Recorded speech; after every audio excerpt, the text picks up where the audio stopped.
కర్రెగుట్టలో కర్రెగుట్టలో భారీ సొరంగం జల్లెడ పడుతున్న భద్రతా బలగాలు. సో మీరు ఇక్కడ చూసుకున్నట్లయితే ఛత్తీస్గఢ్ తెలంగాణ సరిహద్దు కర్రెగుట్టలో 6వ రోజు భద్రతా దళాలు కూంబింగ్ అయితే కొనసాగుతుంది. మావోయిస్టుల కోసం అక్కడ అడవుల్లో ముమ్మరంగా గాలింపు చేపట్టారు. కర్రెగుట్టలను అన్ని వైపుల నుంచి చుట్టుముట్టారు. ఈ క్రమంలో భద్రతా బలగాలు భారీ సొరంగాన్ని గుర్తించారు. 1000 మంది తలదాచుకునేందుకు వీలుగా దీని నిర్మాణం అయితే ఉంది. లోపల పెద్ద మైదానంగా విశాలంగా ఉన్న సొరంగాన్ని గుర్తించారు. ఇందులో నీటి వసతి ఇతర సౌకర్యాలు కూడా ఉన్నట్లు సమాచారం. కొన్ని నెలల పాటు మావోయిస్టులు ఈ సొరంగంలో ఉన్నట్లయితే భద్రతా దళాలు గుర్తించాయి. అయితే కొండల్లో పెద్ద సంఖ్యలో ఉన్న మావోయిస్టులు కూడా డిహైడ్రేషన్ గురయ్యారని, వారి పరిస్థితి విషమంగా మారుతుందని భద్రతా బలగాలు అయితే అనుమానిస్తూ ఉన్నాయి. మరోవైపు నిరంతరం జరుగుతున్న ఈ ఆపరేషన్ కారణంగా మావోయిస్టులు ఇప్పుడు ఆహారం కోసం ఇబ్బందులు అయితే పడుతూ ఉండొచ్చని ఇక్కడ చెబుతున్నారు.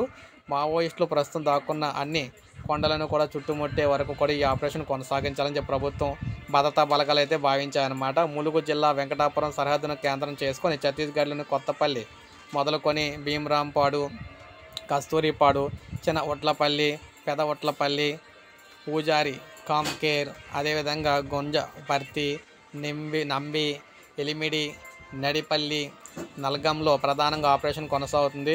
రుద్రారం వరకు కూడా 90 కిలోమీటర్ల పొడవున ఉన్న కర్రెగుట్టలను తమ వాదనలోకి అయితే తీసుకున్నట్లయితే వేల సంఖ్యలో బలగాలు జల్లెడ పడుతున్నాయని చెప్పేసి కొండపైకి చేరుకునే ప్రయత్నం చేస్తున్నామని చెప్పారు. అతి కష్టం మీద సాయంత్రం కొంతమేర ఎక్కగలిగిన బలగాలు మావోయిస్టులు అయితే అక్కడ తలదాచుకున్నట్లు భావిస్తున్న సొరంగాన్ని అయితే గుర్తించారన్నమాట. ఇప్పటి వరకు 3 మహిళా మావోయిస్టులు అయితే మృతదేహాలను, ఆయుధాలను, పెద్ద ఎత్తున పేలుడు సామాగ్రిని స్వాధీనం చేసుకున్నట్లు పోలీసులు అయితే ఉన్నతాధికారులు అయితే వెల్లడించారు. సో ఈ విధంగా భారీ సంఖ్యలో మావోయిస్టుల మృతి చెందినట్లుగా విస్తృత ప్రచారం సాగినప్పటికీ అధికారులు అయితే నిర్ధారించలేదు. ఏది ఏమైనా తెలంగాణలో ఒక పెద్ద గుహ అయితే దొరికిందనమాట. తెలంగాణలోని మావోయిస్టుల ఏరివేతలో భాగంగా ఒక 1000 మంది తలదాచుకునే గుహ అయితే పట్టుకోవడం అయితే జరిగింది. సో ఇది మనకు అప్డేట్. ఒక లైక్ చేయండి, సబ్స్క్రైబ్ చేసుకోవద్దు, మన ఛానల్ సబ్స్క్రైబ్ చేసుకొని ఫాలో